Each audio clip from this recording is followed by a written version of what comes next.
Tous les gens ont renoncé à comprendre le futur parce qu'ils ont peur d'avoir l'air ridicule. Comment est-ce qu'est né ces projets-là entre vous deux? J'ai découvert le travail de Stéphane dans ses documentaires, notamment un qu'il avait fait sur le camping qui était extraordinaire et qui a inspiré un long métrage pour la suite, mais qui est un documentaire très marrant. Et Stéphane, son talent, c'est l'œil ironique mais pas moqueur.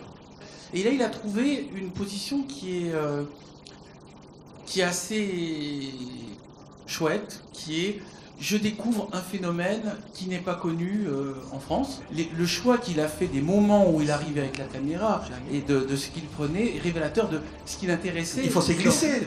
Oui, mais de ce qui l'intéressait aussi. Par exemple, je me rappelle en Ukraine, à un moment, il voit la journaliste qui arrive, puis dans sa tête, il devait déjà avoir le montage et savoir comment il allait le placer.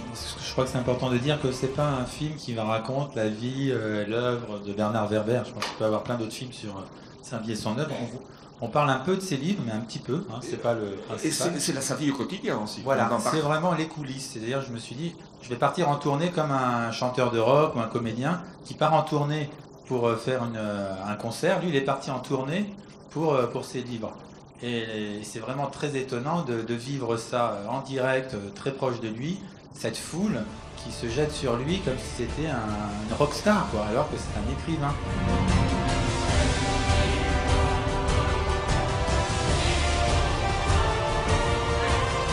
Si ce n'était qu'un accident unique. Vraiment, le point de départ du film, c'est ça. Et puis, ensuite, c'est Bernard qui parle de sa vision du monde, du futur.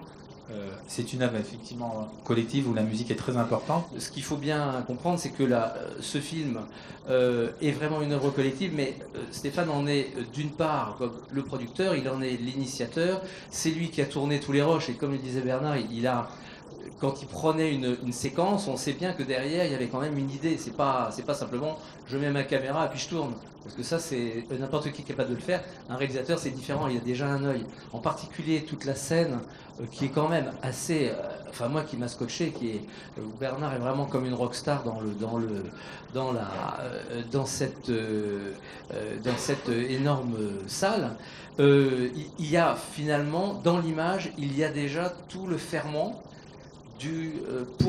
pour la scène finale. Et en fait, moi, ce que j'ai eu à faire uniquement, c'était à prendre la scène, à savoir où la mettre, où la démarrer, où la finir, et mettre dessus une musique qui allait bien. Donc on a eu un travail en 2 temps, qui était pour moi extrêmement intéressant, parce que c'est la première fois que je faisais ça au niveau du montage.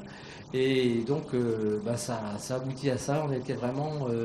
je pense que c'est vraiment une œuvre collective.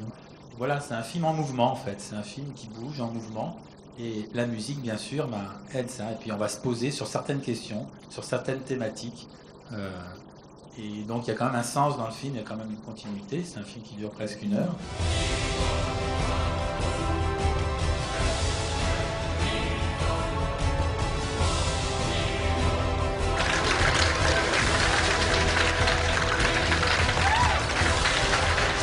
Pour comprendre Bernard Werber, le film est important parce que c'est quelqu'un de très visuel et son écriture est visuelle. Moi, quand je lis, j'imagine tout de suite le film et il voit beaucoup de films et c'est quelqu'un qui a une culture de l'image et qui est écrit en ayant des images et ça, c'est très très important. Le titre du documentaire est très bien trouvé, Conteur du futur. Moi, mon travail consiste à raconter des histoires.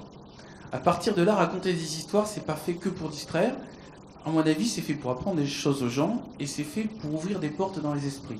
Alors après, chacun ouvre les portes qu'il a envie et chacun il trouve ce qui l'intéresse. En même temps, quelque chose qui m'a frappé, c'est une dernière question, Stéphane, c'est que c'est un film aussi où on essaie de comprendre les autres sociétés où Bernard va aussi. Je filme quand il est interviewé par des journalistes coréens, par des journalistes ukrainiens et ils ont tous un regard sur son travail qui est différent.